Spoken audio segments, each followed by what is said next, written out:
बेटी हमको नहीं मिलती है, कोई बेटी नहीं देता है, शादी नहीं होती मेरी, नौकरी नहीं मिलती हमारी, बेटी हमको नहीं मिलती है। मैं कहता हूं इसी हिंदुस्तान में अमेरिका यूरोप मत जाओ, यहाँ पंजाब में आज आपकी गवर्नमेंट कायम हो गई, वहाँ से भाजपा और कांग्रेस का सफाया हो गया। अब वहाँ से वो झाड़ू निकलेगा, सारे हिंदुस्तान के कचरे को साफ करता रहेगा। अब उम्मीद की किरण के तौर पर वो पार्टी सामने आई है। जब पंजाब में मालदारी है, वहाँ इंडस्ट्रीज है, वहाँ कारखाने हैं, वहाँ का करोड़ों की लागत से बनी हुई फैक्ट्री का ओनर जो होता है वो चेहरे पे दाढ़ी और सर पे पगड़ी होती है। उसका जो 18 साल का जवान छोकरा जो MBBS की तालीम मेडिकल कॉलेज में ले रहा है, उसके सर पे भी पगड़ी होती है, चेहरे पे दाढ़ी होती है। उसका बेटा जो अमेरिका की यूनिवर्सिटी में पढ़ता है, वहाँ भी सर पे पगड़ी, चेहरे पे दाढ़ी रहती है। उनका जो बेटा कैम्ब्रिज और ऑक्सफोर्ड में पढ़ता है, उनके सर पे पगड़ी, चेहरे पे दाढ़ी होती है। वो उनका बेटा जो JNU और AMU में पढ़ता है, सर पे पगड़ी, चेहरे पे दाढ़ी होती है। हिंदुस्तान में किसी स्कूल में उस पर पाबंदी नहीं है कि तू दाढ़ी रख के नहीं आएगा और पगड़ी पहन के नहीं आएगा, चूंकि उन लोगों ने मनवा लिया है कि पगड़ी पहनना मेरे धर्म का हिस्सा है, दाढ़ी रखना मेरे मजहब में कंपलसरी है। जब कंपलसरी है तो हर स्कूल में परमिटेड है दाढ़ी। और उनकी जवान 18 साल की खूबसूरत गोरी गोरी बेटियां, लंबी बेटियां, जिसके पास हाइट भी है, जिसका चेहरा वाइट भी है, खूबसूरत भी है, वह उसी दाढ़ी वाले पगड़ी वाले लड़के का सिलेक्शन कर रही है। वह किसी राजपूत का इंतखाब नहीं करती है, किसी ब्राह्मण दाढ़ी मुंडे के पास नहीं जाती है, वह उसी जंगल वाले लड़के का सिलेक्शन करती है, चूंकि वह जान गई है कि मेरा 100% नौजवान दाढ़ी रखता है, मुझे सिलेक्शन उसी में करना पड़ेगा। तो जब पंजाब की बेटियां उसी दाढ़ी वाले का सिलेक्शन कर रही है, जब पंजाब का बेटा मनमोहन बनके पगड़ी दाढ़ी के साथ प्रधानमंत्री बन सकता है, जब पंजाबी का बेटा बूटा सिंह बनकर हिंदुस्तान का गृह मंत्री बन सकता है, जब सिख का बेटा ज्ञानी जैल सिंह हिंदुस्तान का प्रेसिडेंट बन सकता है, जब सिख का बेटा दाढ़ी पगड़ी के साथ आर्मी का चीफ बन सकता है, जब सिख का बेटा दाढ़ी पगड़ी के साथ एक डिस्ट्रिक्ट का DM बन सकता है, मेरा बेटा भी कसम खा ले, दुनिया मिले ना मिले हुजूर की सुन्नत को नहीं उजाड़ूंगा, कत्ल नहीं करूंगा। मेरा सारा बेटा दाढ़ी रखे, सर पे टोपी पहने, मेरा बेटा DM भी बनेगा, क्योंकि उनके पास मेहनत है, खुदा की रहमत नहीं है। जब यहां सुन्नत पे अमल होगा तो हुजूर की रहमत भी साथ होगी, खुदा की बरकतें भी साथ होंगी। 18 घंटे की मैं स्टडी करूंगा, मेरी मेहनत भी साथ रहेगी, इधर से मेहनत जाएगी, उधर से सुन्नत की बरकत आएगी, तो दूसरी कौमें बाद में IAS बनेंगी, मेरी कौम सबसे पहले बनेगी। और फिर मेरी बेटियां जब सारे नौजवान दाढ़ी रखेंगे तो मेरी बेटियां किसी काफिर के पास जाएंगी नहीं, उसी दाढ़ी वाले का सिलेक्शन करेंगी। नबी की सुन्नतों पे अमल कर, यहां नौकरी भी मिलेगी, यहां खूबसूरत लड़की भी मिलेगी, और सुन्नत पे अमल करेगा तो मरने के बाद जन्नत भी मिलेगी। दोनों जहान की नेमतों का रिश्ता सरकार की सुन्नतों से जुड़ा हुआ है। ये हमने मौका दिया कि कोई रखता है और कोई नहीं रखता है। नतीजे में काफिरों का दिमाग खराब हुआ।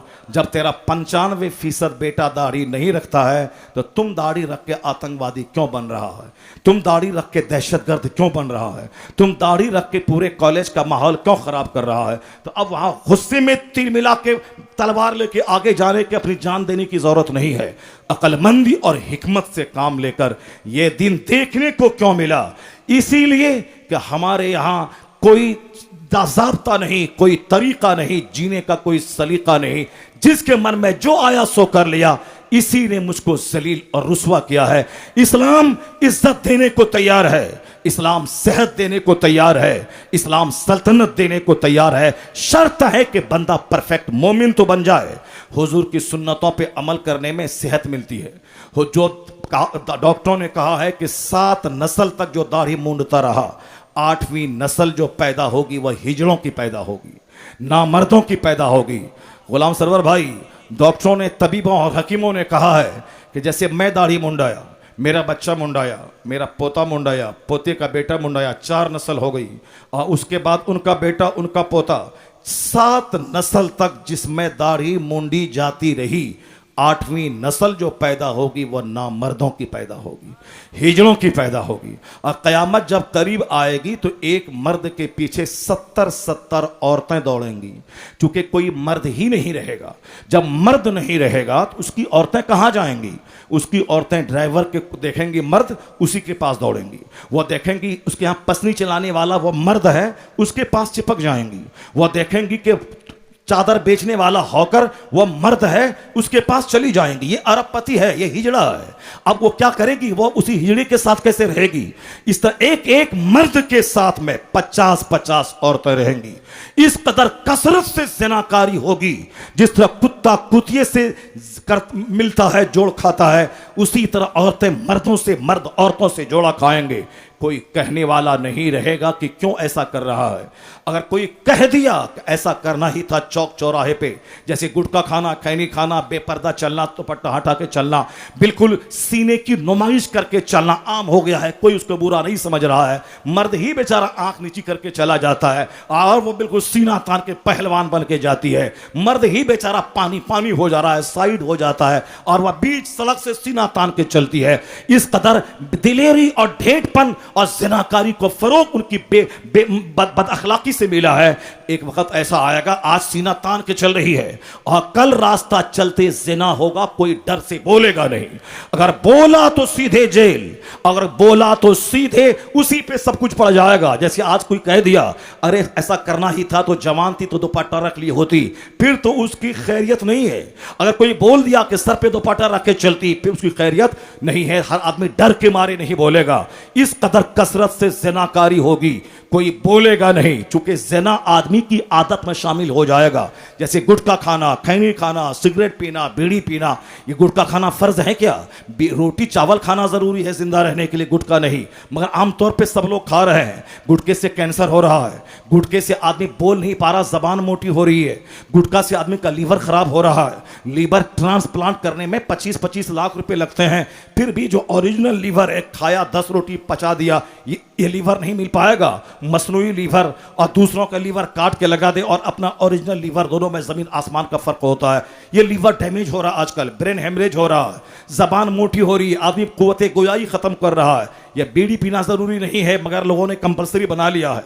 सिगरेट पीना जरूरी नहीं है मगर लोगों ने कंपलसरी बना लिया है। अल्हम्दुलिल्लाह मैं भी 4-4 घंटे खिताब करता हूँ, मगर गुटखा नहीं खाता हूँ, सिगरेट नहीं पीता हूँ, बीड़ी नहीं पीता हूँ। हम मगर फिर कैसे आवाज़ साफ रहती है, कैसे खिताब करते हैं, कैसे एनर्जी कहाँ से लाते हैं। और जो बोलता है कि गुटखा खाएंगे तो आवाज़ थोड़ी साफ हो जाएगी, गला साफ हो जाएगा, उसको चूंकि आदत लग गई है इसीलिए ऐसा बोल रहा है। हम लोग बीड़ी नहीं पीते हैं मगर लोग कहते हैं बीड़ी नहीं पिए तो पखाना नहीं होगा, इसलिए इधर से बीड़ी पी के इधर से धुआं निकालता है, पीछे से पखाना निकालता है। हम नहीं पिए तो नहीं होगा। खैनी खाता है कि हम खैनी नहीं खाएं तो लेट्रिन नहीं होगा। ये आदत का गुलाम वो हो गया है। जो खैनी नहीं खाता है उसको भी आप फ्रेश होता है, जो गुटखा नहीं खाता है वो भी रिफ्रेश रहता है, जो बीड़ी नहीं पीता है वो भी दुनिया में पेशाब पखाना करता है और जीता है। लेकिन चूंकि ये आदत का गुलाम हो गया है, गैर जरूरी चीजें मेरी सेहत छीन ली है, उसी तरह आदमी ज़िना का आदी हो जाएगा। आज गंदी फिल्में देखने का आदी है, बंदा रात रात भर जाग के गंदी फिल्में देखता है और देख देख के अपने जवानी को मिट्टी में मिलाता है। और शादी से पहले हिजड़ा बनकर जब शादी की तारीख तय होती है तो टिकिया और माजून ढूंढता है और मौलाना के पास आकर के तावीज़ तलाश करता है कि शादी की तारीख तय हो गई है, लड़की के सामने जलील ना हो, कोई टिकिया हो तो दीजिए, कोई तावीज़ हो तो दीजिए। आखिर इस 18-25 साल की जवानी में आंख क्यों धंस गई, गाल क्यों चिपक गया? वही गंदी तस्वीरें देखने की आदत, रात रात भर जाग के फिल्में देखने की आदत, वह गुटखा खाने की आदत, सिगरेट बीड़ी खैनी की आदत और गैर जरूरी चीजों के इस्तेमाल की आदत ने सेहत छीन लिया, उसे नामर्द और हिजड़ा बना दिया। सेहत का दुश्मन वह खुद है। इस कदर ज़िना फैलेगा। अगर कोई कह दिया कि मौलाना जैसा आदमी, अरे करना ही था तो दीवार के पीछे कर लेते, क्यों सबके सामने ऐसा करता है? अगर कोई बोला वो उस जमाने का सिद्दीक होगा, वलियों का सरदार होगा। यानी इस कदर गैरत मिट जाएगी कि गुनाह को गुनाह समझने वाला कोई नहीं रह जाएगा। इसलिए अगर कोई कह दिया कि करना ही था तो दीवार के पीछे, वो उस जमाने का सिद्दीक और वली होगा।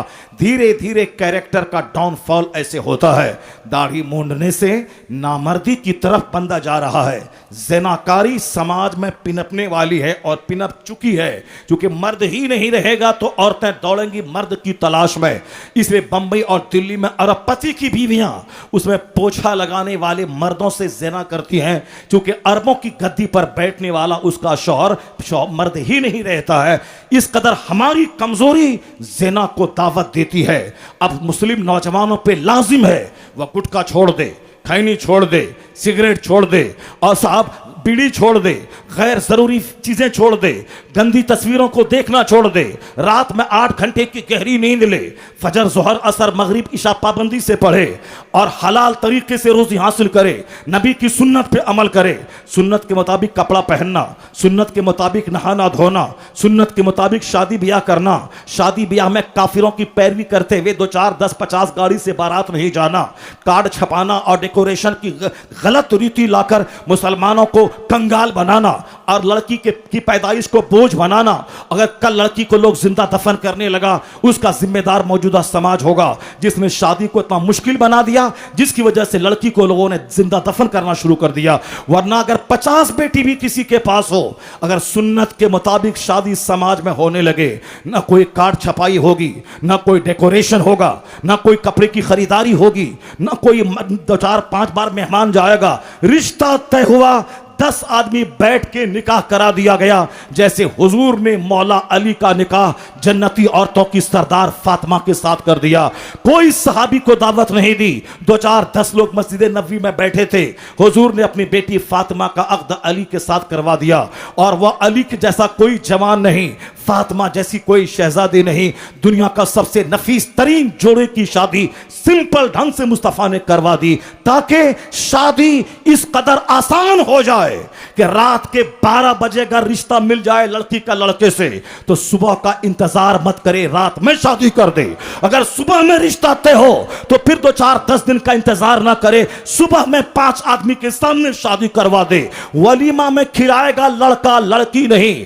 लड़की का बाप खाना नहीं देगा, लड़का शादी करके दुल्हन को लाएगा और फिर वहां उसके साथ रात गुजार के सुबह सवेरे खुशी में 5 आदमी को सत्तू खिला दे, चाय पिला दे, थम्स अप पानी पिला दे।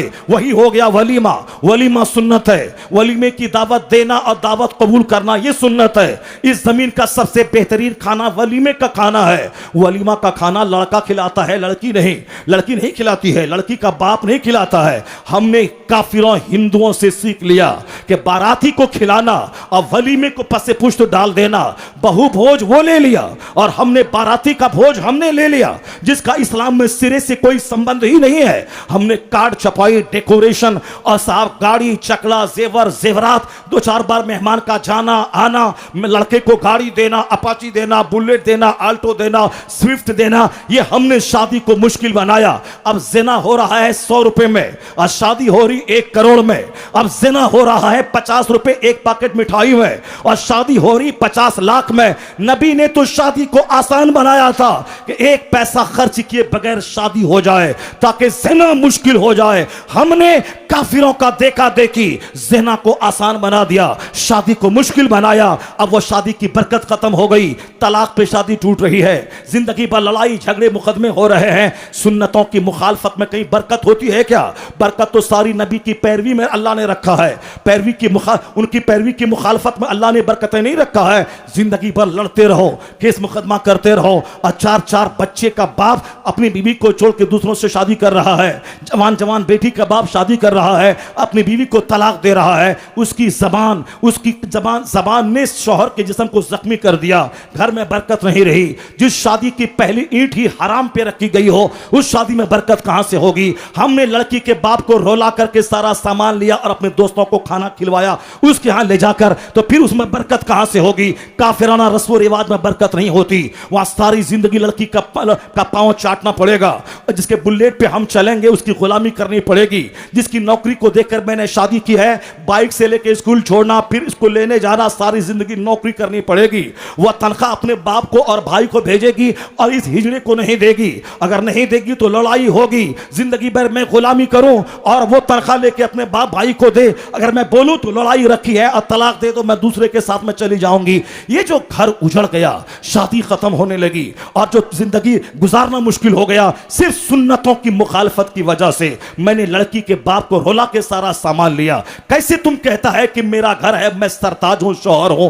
जिस पलंग पे तू बीवी से मिल रहा है वह पलंग तो गरीब लड़की के बाप ने दिया है। जिस सोफा पे बैठ के पानी पी रहा है वह सोफा तो लड़की लाई है। और जिस गिलास में पानी पीता है वह गिलास तो लड़की लाई है। जिस चाय की प्याली में चाय पीता है वो चाय की प्याली तो लड़की लाई है। और जिस पांव पोछ पे पांव पोछ रहा है वो तो लड़की लाई है। जिस बेडशीट पे सो रहा है वह बेडशीट तो लड़की लाई है। जिस गेट का पर्दा लगाता है चमकाता है वो तो बेचारा गरीब बाप की गरीब बेटी साथ में लाई है। जिस अपाची पे चलता है वो तो गरीब बाप ज़कात और खैरात भीख मांग कर वह तुझको दिया है। जिस गाड़ी पे चल रहा है वो तो गरीब लड़की के गरीब बाप ने जमीन बेच के तुझको दिया है। जिसके बाप को रोला के तुमने कार लिया है उस औरत का दिल तू जीत पाएगा जिंदगी भर। उसके दिल में तेरे तई बुग़्ज़ रहेगा जिंदगी भर। इस आदमी ने मेरे बाप की जमीन बेचवा के गाड़ी लिया है, तो जिस गाड़ी पे चढ़ता है वो लड़की की गाड़ी, जो घड़ी पहनता है वो लड़की की घड़ी, जो घर में सोफा रहता है वो लड़की का सोफा, जो फ्रिज का पानी पीता है वो लड़की का फ्रिज है, जो वॉशिंग मशीन में तेरा कपड़ा धुलता है वो लड़की का वॉशिंग मशीन है। फिर तेरा है क्या? घर सब सामान उसी का है। तो वह हिजड़ा है जो सारा सामान लड़की का यूज करे और बोले मैं सरताजे सलामत हो। शोहरे नामदार नहीं है तू। शोहरे नामदार वो होता है जो अपना घर बनाए, अपना सोफा खरीदे, अपना पलंग बनाए, अपना फ्रिज ले, अपना वॉशिंग मशीन ले और उसको कहे सिर्फ लड़की चाहिए और कुछ नहीं चाहिए। लड़की को लाए और कहे ये घर मेरा है रानी बन के तू रह, या सोफा मेरा है रानी बन के तू बैठ, या फ्रिज मेरा है ठंडा पानी तू पी, या ग्राइंडर मेरा है मसाला तू पी, ये वॉशिंग मशीन मेरा है कपड़ा तो धो, या मेरा सारा सामान है तू रानी बन के रह। अगर ऐसा हुआ लड़की शौहर के पांव के नीचे दिल बिछा देगी और बूढ़ी हो जाए, न कभी तलाक होगी, न कभी तकरार होगी, न कभी बरकत से महरूमी होगी।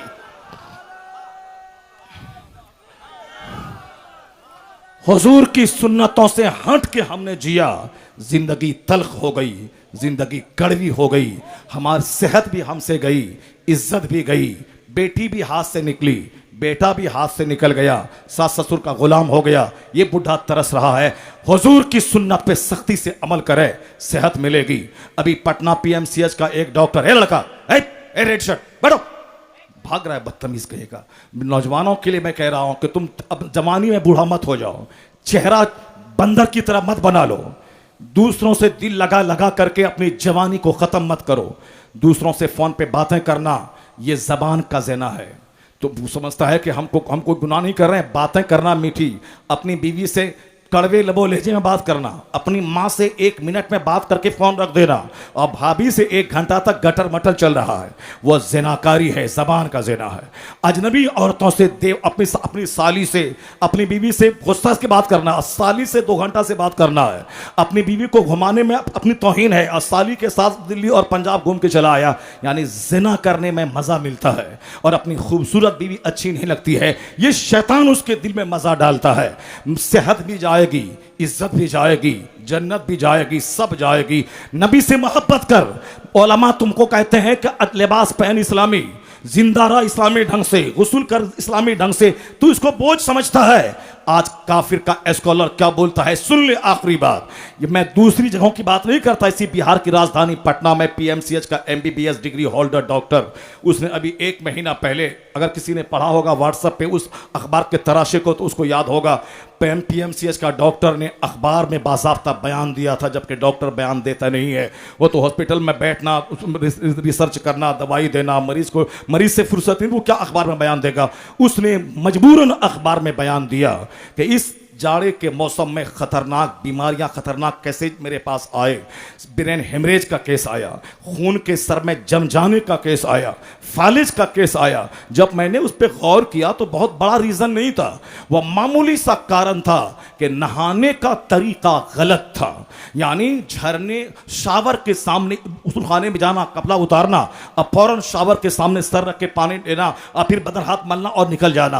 उन्होंने कहा कि इस मौसम में सर पे पानी डालने से अचानक खून के जमने का अंदेशा है, ब्रेन हेमरेज का खतरा बढ़ जाता है। अब वो कहते हैं कि नहाने का गलत तरीका जान ले सकता है, नहाने का गलत तरीका 2-4 साल तक बेहोशी के मर्ज में मुब्तला कर सकता है। बहुत सारे लोग हैं, ब्रेन हेमरेज हुआ, 4 साल से वो बेहोश पड़ा हुआ बिस्तर पे, मौत भी नहीं आ रही है उसको, बिस्तर पे पड़ा हुआ है 10 साल से। हमारी जमात का एक जबरदस्त आलिम, जबरदस्त खतीब, आज से 10 साल पहले ब्रेन हेमरेज हुआ, आज 10 साल से घर में पड़ा हुआ है। हिंदुस्तान का जबरदस्त खतीब जिनकी खिताबत का कोई जवाब नहीं है, वह इसी जोन से ताल्लुक रखते हैं, वो जिन्होंने बहुत बड़ा मुफ्ती, बहुत बड़ा अदीब, बहुत बड़ा आलिम, बहुत बड़ा खतीब, उसके बाद फिर बहुत बड़ा नेता भी।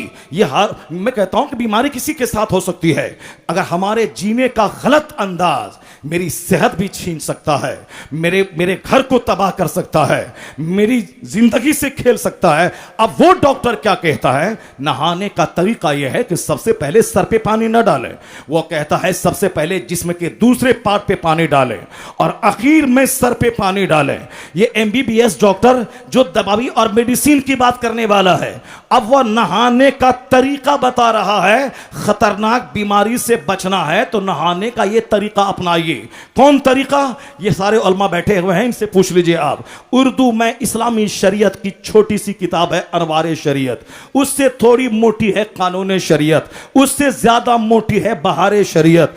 अरबी की सबसे पहली किताब नूरुल इज़ा, कानून इस्लाम की दूसरी किताब अरबी में कुदूरी, तीसरी किताब है हिदाया शरह विकाया, और आगे की किताब है हिदाया, और सिलेबस से हट के फतवा रजविया, फतवा आलमगीरी, फतवा काजी खां, और हदीस की सारी किताबें बुखारी, मुस्लिम, अबू दाऊद, नसई, तिरमिजी, इब्ने माजा, साए सित्ता, और बाकी दूसरी सारी किताबें, कंजुल उम्माल लें, अत-तरगीब व तरहीब लें, जितनी भी इस्लामी बुक्स हैं उन सबों में जो नहाने का तरीका बताया गया है वह तरीका यह है कि सबसे पहले गुस्ल खाने में जाएं, अपने हाथ गट्टों समेत धोएं, कुल्ली करें, नाक में पानी डालें, फिर जहां कपड़े में गंदगी हो उसको मलें, साफ करें, फिर आगे पीछे के मकामात पे पानी डालें, फिर उसके बाद नमाज की तरह वजू करें, उसके बाद दाहिने मोंढे पे पानी डालें, फिर बाएं ओंढे पे पानी डालें, फिर सर पे पानी डालकर पूरे जिस्म पे पानी बहा लें।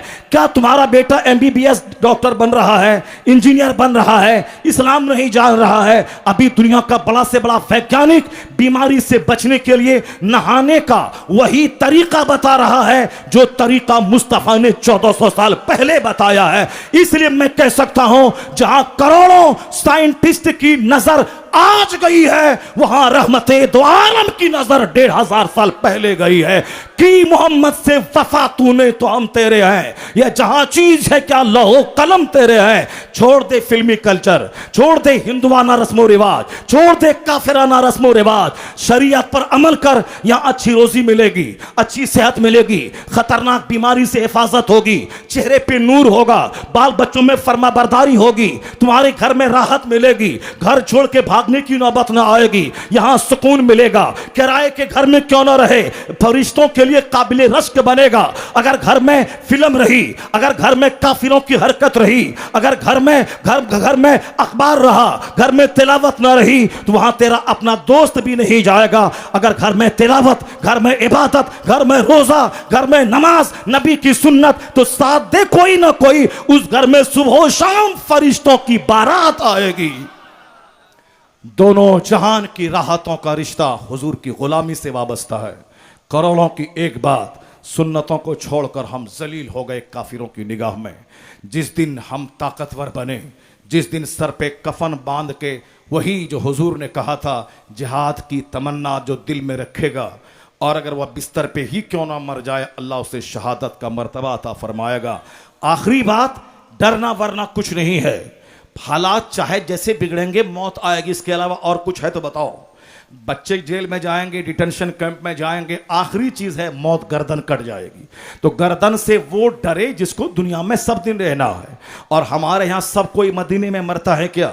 सब बगदाद गौसे आजम के मज़ार पे मरता है क्या? लोग 40-40 साल से बगदाद जा रहे हैं, मौत नहीं आ रही है।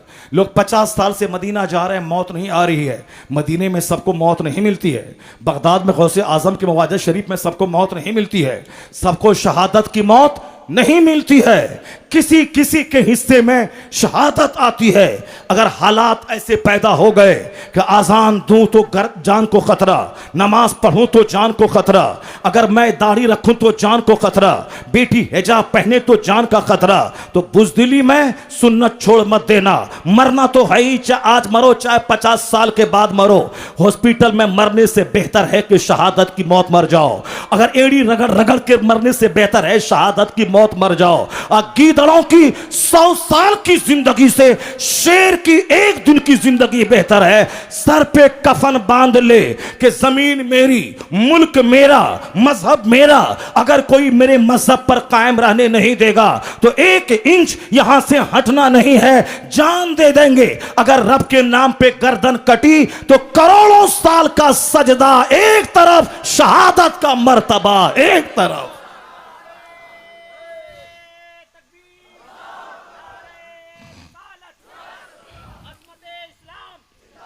जब तक जिंदगी से प्यार रहेगा, छिपकली भी डराएगी, चूहा भी डराएगा।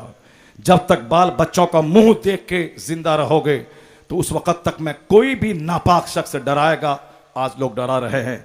जिस दिन मौत से मोहब्बत हो गई, आखिरत से मोहब्बत हो गई, जन्नत से मोहब्बत हो गई, दुनिया में दिल नहीं लगेगा। अभी जन्नत का चर्चा सुने नहीं हो। जन्नत का शौक दिल में जगह नहीं है। जिस दिन शौक जाग जाएगा, 50 करोड़ की बिल्डिंग पे पेशाब कर देगा, मौत को तरजीह देगा कि जल्दी से मरूं ताकि कब्र में हुजूर का दीदार हो और जन्नत में जगह मिल जाए। इसलिए आज जो हमारी सारी जिल्लतें जिंदगी से, बाल बच्चों से, घर मकान से, गाड़ी से, नौकरी से, डॉक्टर इंजीनियर बनने से, बाल बच्चों की दुनिया की पढ़ाई से, प्यार की वजह से हम जलील और रुस्वा हो गए। जिस दिन इबादत से, तिलावत से, सुन्नत से, जन्नत से, आखिरत से इश्क हो गया, उस दिन काफिरों के दिल में तेरी हैबत तारी हो जाएगी। यहां शहादत मिलेगी आखिर में, उससे पहले सल्तनत मिल जाएगी, उससे पहले हुकूमत मिल जाएगी, उससे पहले बादशाहत मिल जाएगी। बादशाहत हिजड़ों को नहीं मिलती। जो शेर का पंजा फाड़ दे उसके हिस्से में बादशाहत जाती है। टीपू सुल्तान को सल्तनत खुदादाद का बादशाह बना दिया गया। नमाज असर की सुन्नत गैर मुअक्कदा भी नहीं छोड़ता था, तहज्जुद भी नहीं छोड़ता था। मैदान जंग में नमाज कज़ा न होती थी और जब शेर चिंगाड़ता हुआ आता था तो दोनों पांव पकड़ के उसे फाड़ देता था। औरंगजेब 50 साल पूरे भारत का शासक रहा, जिन्होंने हिंदुस्तान के खजाने का एक